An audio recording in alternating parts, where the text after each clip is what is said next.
Assalamualaikum warahmatullahi wabarakatuh. Mahasiswaku yang saya cintai, kali ini materi kita tentang resiprokal. Jadi metode atau gaya mengajar resiprokal.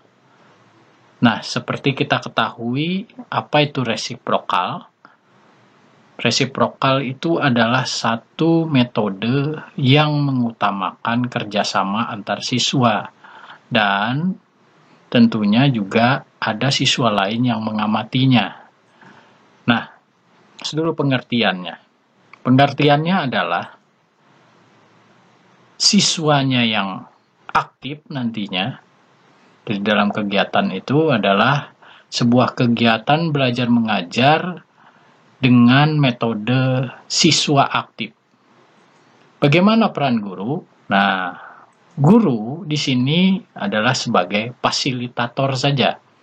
Artinya dia nanti memberikan instruksi di awal, kemudian menyuruh siswa untuk melakukan gerakan-gerakan yang diminta berdasarkan pada angket-angket yang telah diberikan.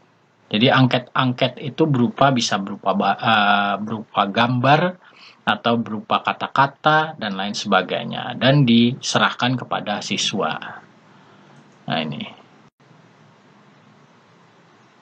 Nah, bagaimana tanggung jawab dalam pembelajaran sendiri? Nah, ini tanggung jawab umpan balik dalam pembelajaran itu diserahkan dari guru kepada siswa. Nanti siswa ini yang bertanggung jawab, artinya bahwa umpan balik ini dilakukan oleh siswa yang menjadi pengamat nantinya dalam pembelajaran itu. Nah, apa tujuannya dari pembelajaran ini? Satu, ingin meningkatkan interaksi sosial antara teman sebaya, jadi antara siswa dan siswa, itu ada interaksi sosialnya. Yang kedua adalah umpan balik secara langsung. Artinya apa? Nanti ada tanggapan-tanggapan atau saran-saran yang muncul dari teman sebayanya sendiri. Karena teman sebayanya tadi yang sebagai pengamat menjadi penanggung jawab umpan balik tersebut. Nah, bagaimana sasaran metode ini? Yang pertama adalah sasarannya terhadap tugas atau pokok bahasan tadi. Pokok bahasan ini yang pertama memberi kesempatan untuk latihan berulang kali dengan seorang pengamat. Nah, jadi siswa latihan, nanti ada pengamat, pengamatnya adalah siswa lain. Nah, yang kedua adalah siswa menerima umpan balik langsung. Artinya dia mendapatkan nanti umpan balik dari teman sebayanya atau tadi pengamat tadi yang bertindak sebagai pengamat. Yang ketiga, sebagai pengamat sendiri, siswa yang menjadi pengamat tadi, siswanya memperoleh pengetahuan mengenai penampilan tugas. Artinya dia belajar untuk menilai, kemudian memberikan tanggapan terhadap yang ditampilkan oleh teman sebayanya. Peran siswa bagaimana? Yang pertama, memberikan dan menerima umpan balik. Yang kedua, mengamati penampilan temannya tentunya. Membandingkan, lalu mempertentangkan atau membandingkan tadi yang mempertentangkan dengan kriteria yang ada. Artinya membandingkan antara penampilan temannya dengan kriteria yang telah dia miliki yang dia dapatkan dari gurunya. Nah, ini. Kemudian yang ketiga, menumbuhkan kesabaran dan toleransi terhadap teman. Nah, ini karena dia mengamati, temannya juga bersedia untuk diamati, kemudian berlatih dengan teman yang lainnya dan lain sebagainya. Keempat adalah memberikan umpan balik. Nah, ini ya, memberikan umpan balik. Nah, pola pembelajarannya sendiri. Yang pertama adalah siswa nanti dipasang-pasangkan. Jadi misalkan ada 4 atau lebih atau 10 atau 13 atau berapalah. Nah, kemudian baru nanti si guru memberikan instruksi kepada siswa. Setelah itu baru dia memasang-masangkan siswa. Misalkan ini. Nah, siswa yang pertama diambil dulu. Kemudian siswa kedua diambil juga. Nanti dia melakukan gerakan berdua ini. Ya. Yang berdua ini melakukan gerakan diperintahkan oleh gurunya. Nanti ada satu lagi siswa yang menjadi pengamatnya. Nah, ini pengamatnya. Jadi ini yang melakukan gerakan tadi, siswa A, siswa B yang melakukan gerakan, melakukan kegiatan, dan siswa C ini menjadi pengamatnya. Nah, ini pola pembelajarannya. Nah, tahap mengajar resiprokal ini sendiri. Yang pertama adalah tahap pre-impact. Ya, pre-impact ini jadi dilakukan bagaimana? Sebagai tambahan dalam keputusan yang dibuat guru dalam mengajar latihan B. Nah, guru dalam mengajar resiprokal mempersiapkan dan membuat lembar kriteria. Jadi ada kartu-kartunya nanti. Tahap yang pertama ini tahap pre-impact ini, guru menyiapkan dulu materi yang akan dipelajari dalam kegiatan belajar mengajar tersebut.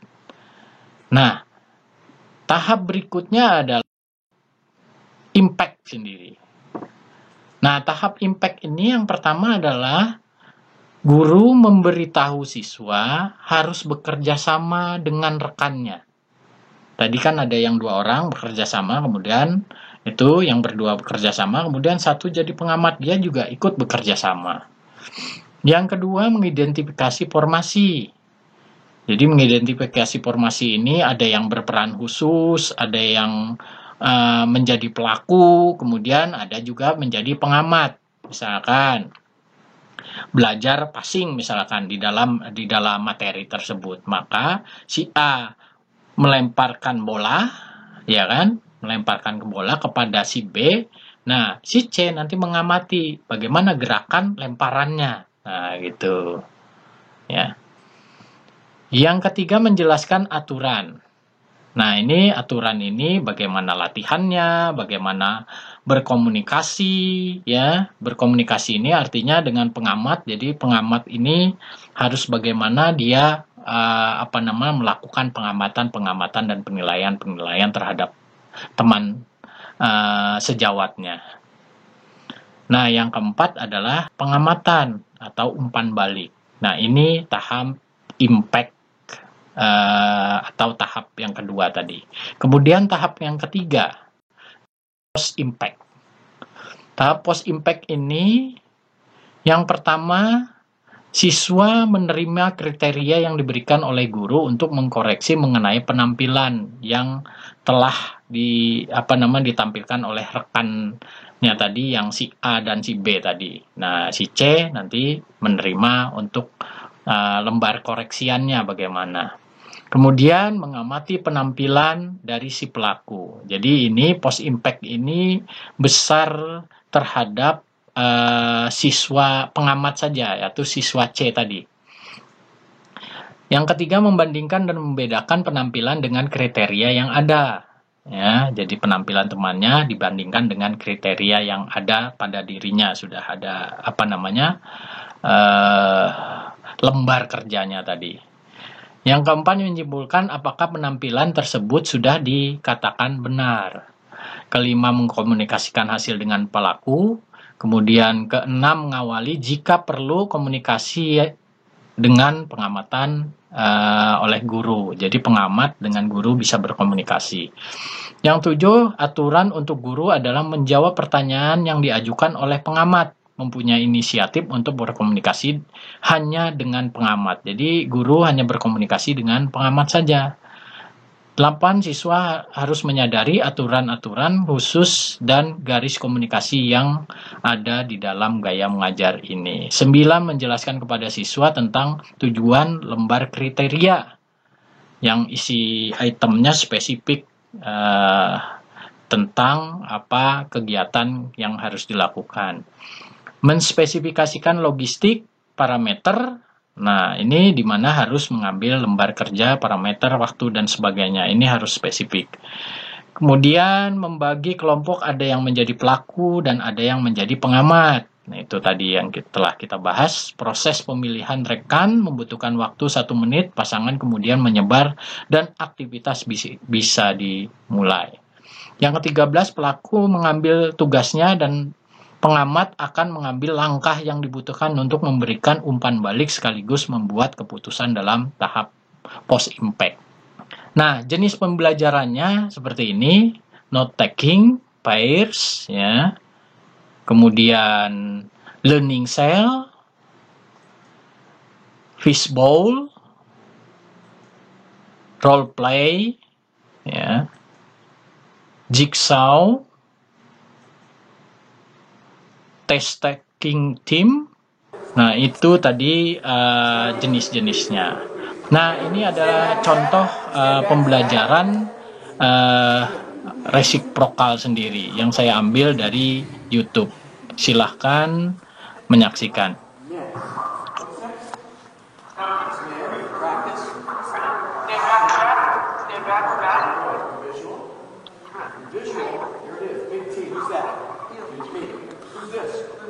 Yep, little T.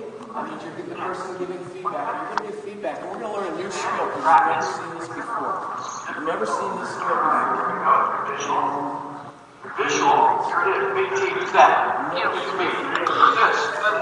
Yep, little T. I need you to be the person giving feedback. You're going to give feedback, and we're going to learn a new skill because you've never seen this before.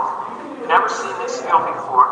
And here it is. All right. Nah, setiap siswa mendapatkan materi yang berbeda-beda di setiap kelompok itu tadi. Ada pemeran berdua, kemudian satu pengamat.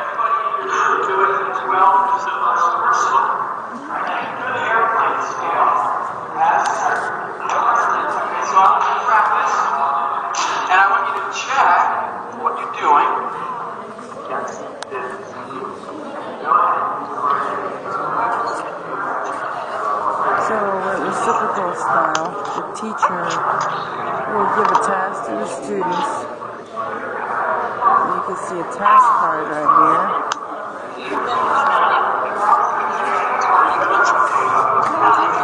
So, in reciprocal style, the teacher will give a task to the students. And little groups, it could be in pairs or small groups. Some are students and some are little teachers who have that task card, who are guiding the students. Little teacher, can you show me the task card, please? The little groups could be in pairs or small groups. Some are students and some are little teachers who have that task card, who are guiding the students. Little teacher, can you show me the task card, please? And this is an example of a task card.